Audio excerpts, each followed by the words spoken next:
welcome to the Good We Share podcast. I'm your host, Kate Shafer, Director of Member Engagement and Communications with the American Fraternal Alliance. I'm thrilled to launch this podcast to highlight the good work within the fraternal sector and to shine a light on others who are doing good in communities. I decided for our very first episode, I would invite a fearless fraternal leader and visionary on to have a conversation about the fraternal sector, how to lead with purpose, and finding your passion to empower others. So I'm excited to welcome my boss and the Alliance's very own CEO, Allison Koppel, to the podcast. Hi, Allison. Hi, Kate. Thank you for having me on. I'm thrilled to be your first interviewee on the podcast. And I am thrilled that you're here. How has your day been going? Great. It's fantastic. Beautiful fall day. So I'm in a good place. Love that. The weather makes all the difference. So as you know, this project has been in the making for many months. And so I'm just grateful that we are launching it and have your support and participation. And I wanted to have you on to kind of set the tone for the podcast. And since we have a lot to cover, we're going to jump right in. One thing that we share, or several things that we share, is our love for good fashion, good food, and travel destinations. But we also have walked in our parents' professional footsteps. I worked at the Fraternal where my mother worked prior to joining the Alliance.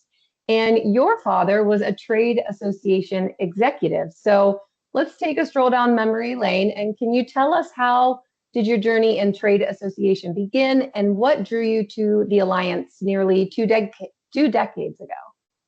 Sure. So yes, I am a trade association brat, like an Army brat. My dad ran the Detroit Auto Dealers Association for about 30 years, and that's where he ended his career. So I have been going to conventions for all my life. I would go to annual meetings. I would hear him talk about his board of directors. He would go to board meetings. So it was kind of always in the background of my childhood. And then when I grew up and I got an advertising degree and moved to Chicago, and then at some point I saw an ad in the paper for a job with the Lumber Association, North American Wholesale Lumber Association, a mouthful. And so I'm like, wait a minute, I kind of know what that is. So I worked there for about 5 years, and then eventually I answered another ad for what was our previous name. And then I've been here almost 20 years, so 18 years and counting. That's amazing. And you said so many buzzwords like convention, annual meetings, ads. I mean, no one really even answers advertisements anymore for jobs. I guess they do, but it's a little different. Yep. But maybe we should explain what a trade association is in case there are listeners who don't know that phrase. Sure. So there's a trade association and a professional association for every kind of job and every type of company. So when I tell people I work for a trade association and they don't know what that is, I say, well, what do you do? Or what do your parents do? They probably belong, like, say, as an accountant or as an attorney. There's some organization that represents them and puts on meetings for them and gives them continuing ed.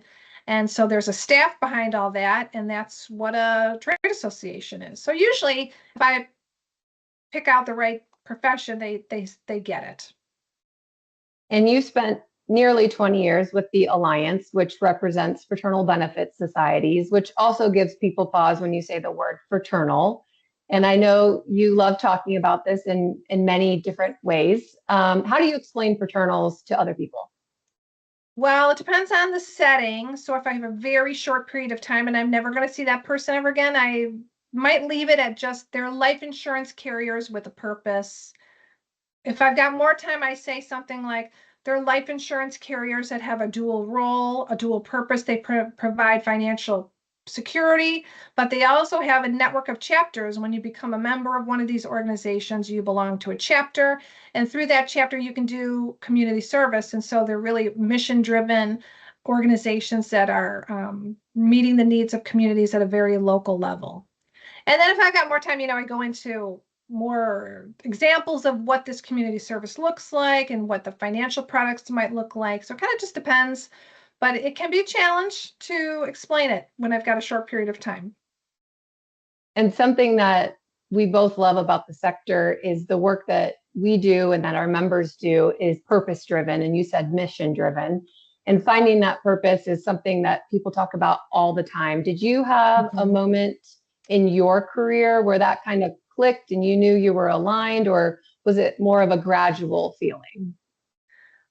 Well, it took me a while to figure out what our members actually did once I got hired. And so once I learned what they do, I was really taken aback and shocked once it really dawned on me the depth of service that our members do and really their commitment to their members and their commitment to their neighbors. I mean, they're so sincere and so ingrained, and it's just, they're the most wonderful group of people. So I talked a little bit about other trade associations. I mean, you can be fortunate and have wonderful members that you work for, or you can have a tough group of people to work for with a lot of egos, and there's none of that there. So in the terms of trade association space, boy, I hit the jackpot. I think we both feel that way. We just love our members. We want to do right by them and we want to help them.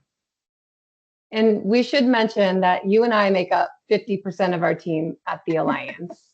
The other half is our managing director, Kendra Ansley, and then special projects coordinator, Marianne Polanowski. And, you know, we have a great time, the four of us together, whether we're working together on an event or strategic planning, but getting to connect with our members and learning about all the amazing things they do within their communities are some of our favorite moments, wouldn't you say?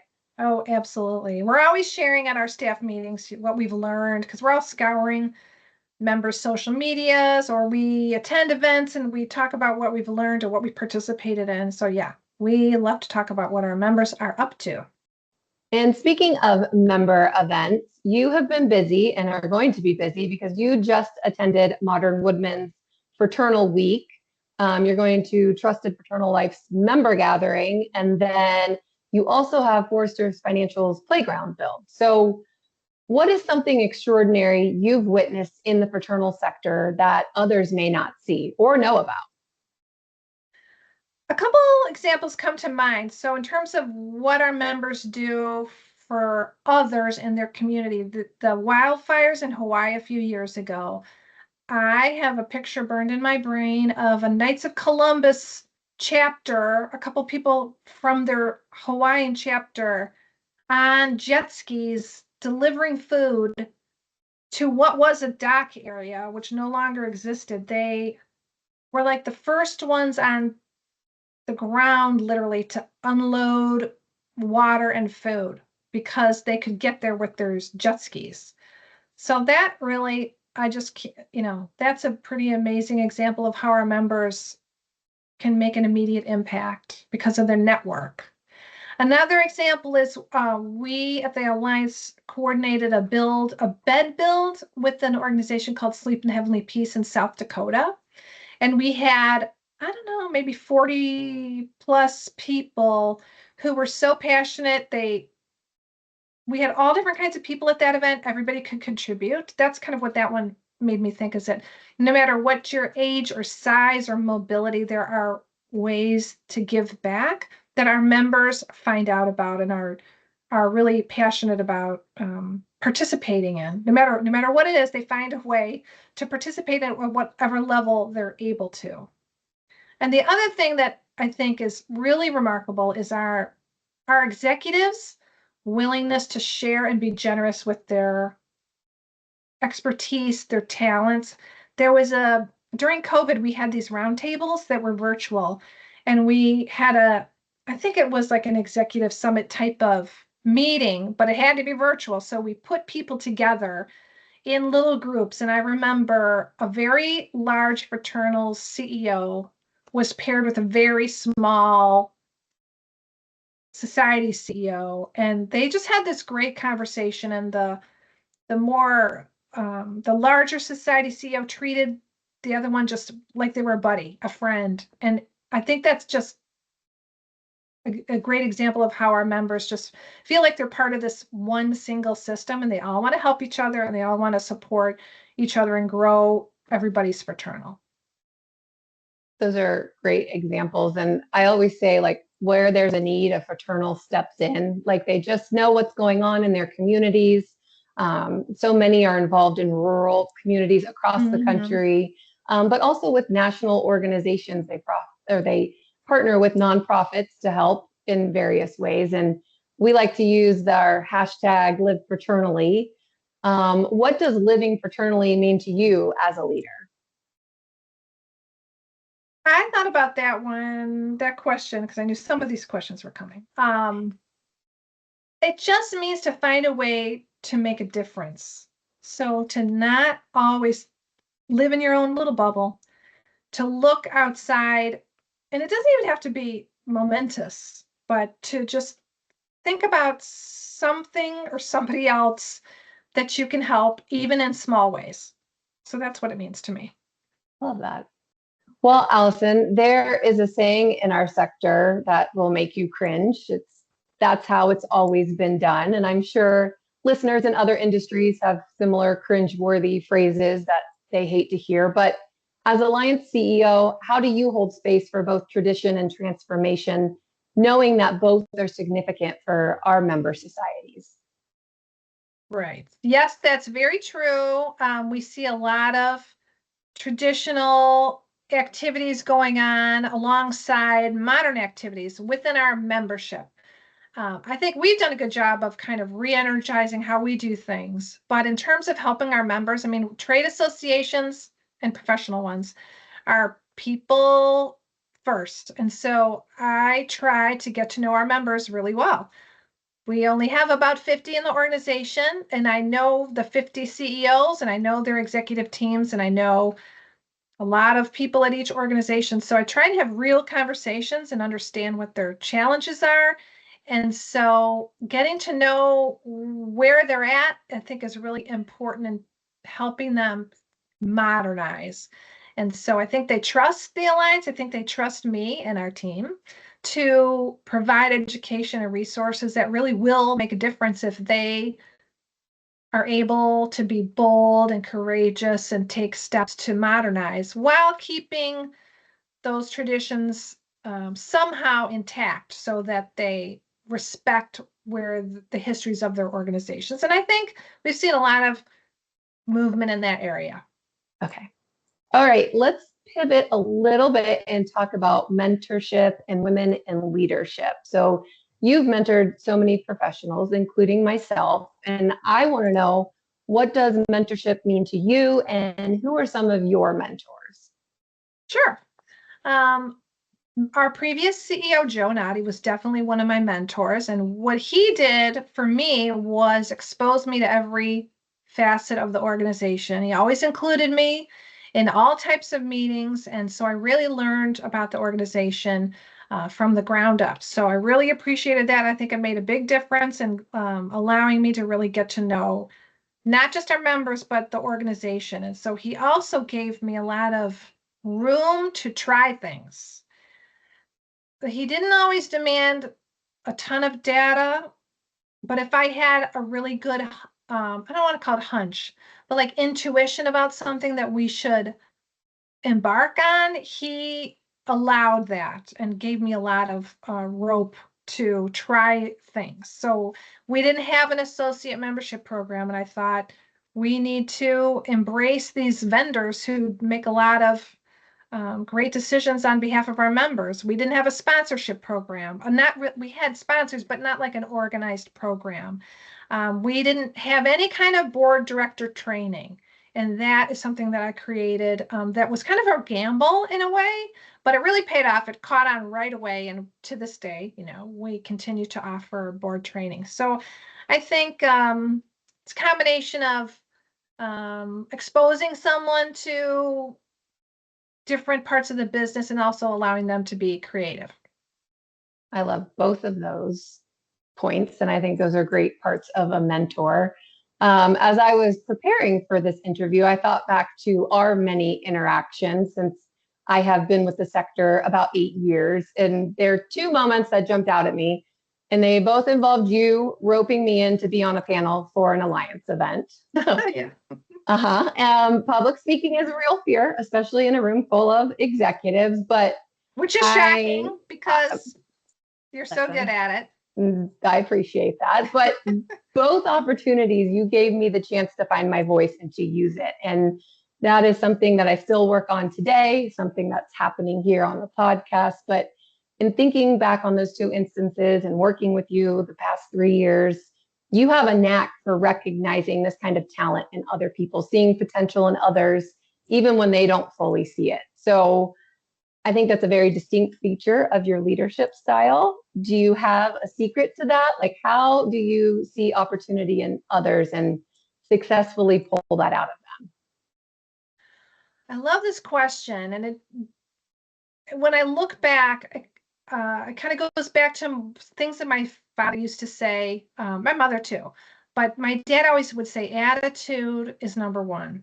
If you show a good attitude, the rest will come. And I totally believe that now that I have been in the workforce a long time. I hire people. Boy, that is number one. And I think sincerity slash honesty, I think I've got a pretty good BS detector, if I can say that on a podcast. I think I'm pretty good at figuring out when people are not being entirely authentic. And so I think that is really critical. So I think that that's something that I'm good at determining. And I like when I see evidence of willingness to try new things, willingness to experiment and put themselves out there and have it's a little bit different than initiative, which I also love. But open-mindedness to try new things and learn new things, I think is really, really critical. If somebody's got those qualities, then they're going to just be an excellent employee that everyone enjoys working with. Love that. I'm sure we will have female listeners. So as a female leader, what advice would you give women specifically trying to lead with both strength and heart, which is something I think Kendra and I discussed that we think that you very much embody? That's so nice to hear. I would say be honest with what you can do. And I think when we talk about women in the workforce, oftentimes we're talking about families, but now more so it's parents, aging parents, and other things that are important to the staffer. And if it's a woman, they can be saddled with a lot or have a lot of responsibility. I should characterize it that way. Not everybody's saddled with it. But to be honest, to a point where you're comfortable explaining your situation. So I just kind of go back to my previous boss, Joe. I would tell him from time to time, listen, I got a lot going on at home in the next couple months for these reasons. And I was usually very upfront about what those were. And he was very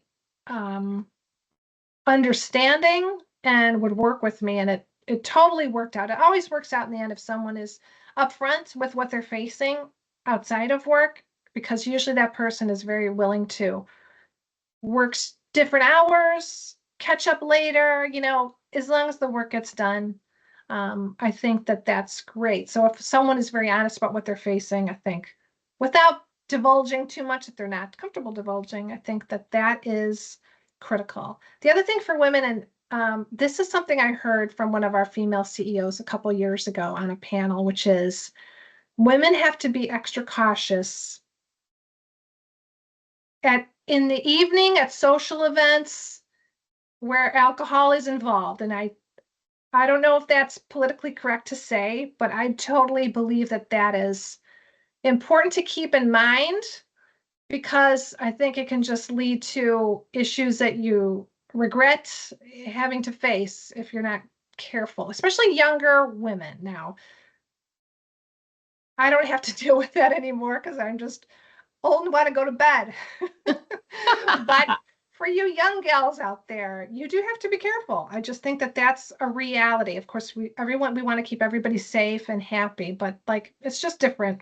And I think it's I got one job because the woman who I ended up replacing made a really bad decision related to all this. And so it actually it happens. And so that's my warning, or my little bit of advice, is you have to be very mindful of that stuff. It's funny that you say that because I remember that distinct panel. It was an Alliance event, and I remember that exact advice, and that has been also burned into my mind ever since then. So it's funny because we did not even coordinate that. Nope. But that was a powerful piece of advice from that female leader. Yep. So now I want to dive into the theme of the podcast, which is the good that we share. What keeps you inspired when life is hard or challenges feel heavy? Well, when I find my work challenging and I've got a specific situation I'm trying to deal with, I oftentimes just take a moment, or take a night, like a good night's sleep can really change my feelings about something. I tend to uh, maybe have a knee-jerk reaction that's a little too severe at that moment. And once I sleep on it and I come back to it, I'm like, there's an obvious solution to this particular problem. And the problem is not that dramatic. It's not that, in the scheme of things, such a big problem. So I usually get a little more perspective if I just sleep on something.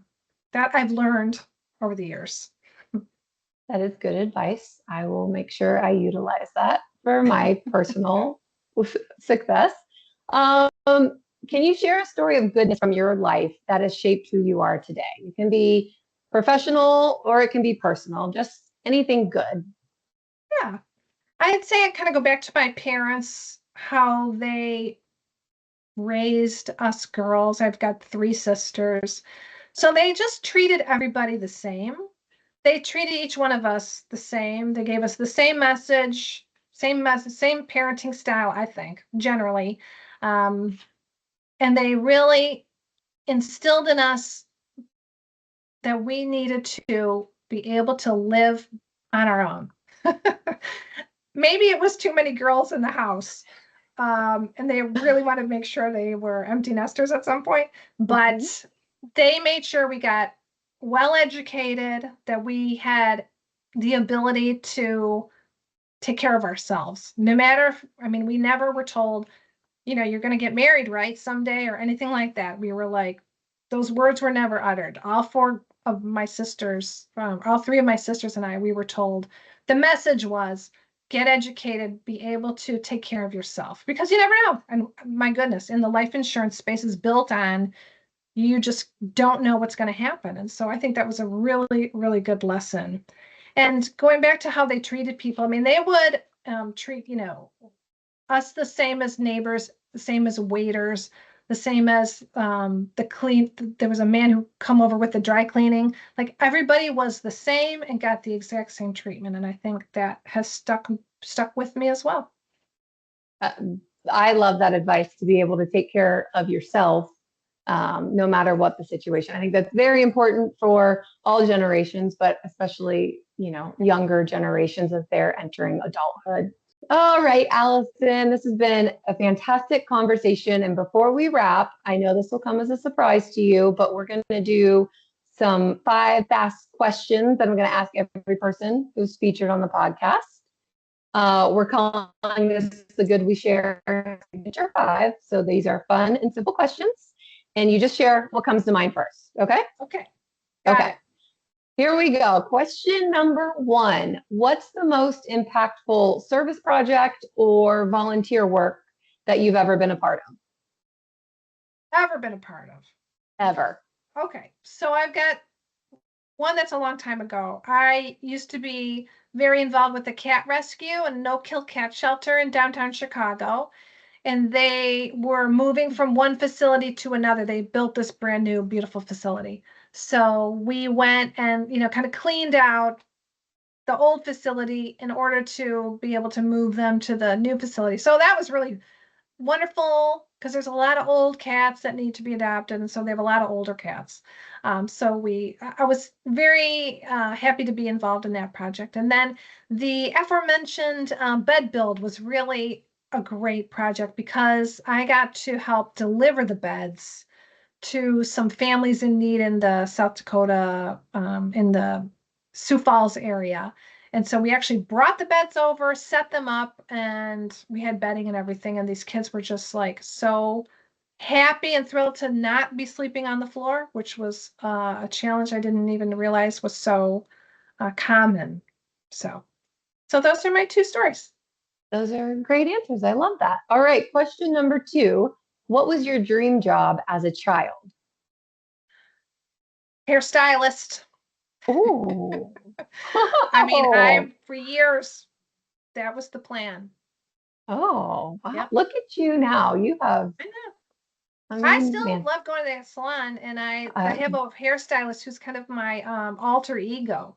She's a oh, single woman who does great hair cut and highlights and all that, and she does a lot of work on like Chicago Fire and movies that come to Chicago. So she's like turned it into a really cool job for herself. oh. I love that. That's awesome. I didn't know that about you. Question number 3. What's your favorite meal to make in the kitchen? Or I know you're a baker. You could always say bake good. Baking takes too much time these days, so I haven't done a lot of that. But trying to get my mom's spaghetti sauce recipe. Ooh. We don't have it written down, but I know basically what's in it, and it just makes the house smell amazing. She was a great cook. She was a very wonderful gourmet cook, and she started, now this is just a little personal anecdote. My dad, who was a bit of a gambler, he was a poker player and a really good golfer, but he won a lot of money playing poker here and there. And so he won a bunch of money on some business trip. And he called my mom and said, I don't know how much it was.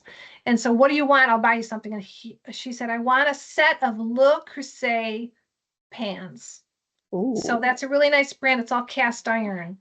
This was like 60 plus years ago. And so he bought her like a whole set. And then she used it all my childhood growing up, and I have a couple pans of it still that I use to make the spaghetti sauce. Oh, I love that. That's an even better answer than I expected. Question 4. What book or a show would you recommend people check out? I just forced my husband to watch this after I'd watched it one time over, and it's I think it's Netflix. It's called Penelope. It's a series. It's I think 8 episodes long. It's about this young girl. She's 16-year-old. Her name's Penelope, and she leaves this camp situation and goes into the forest. And it's not clear if it's Oregon or Washington State, to just be by herself and like live off the forest.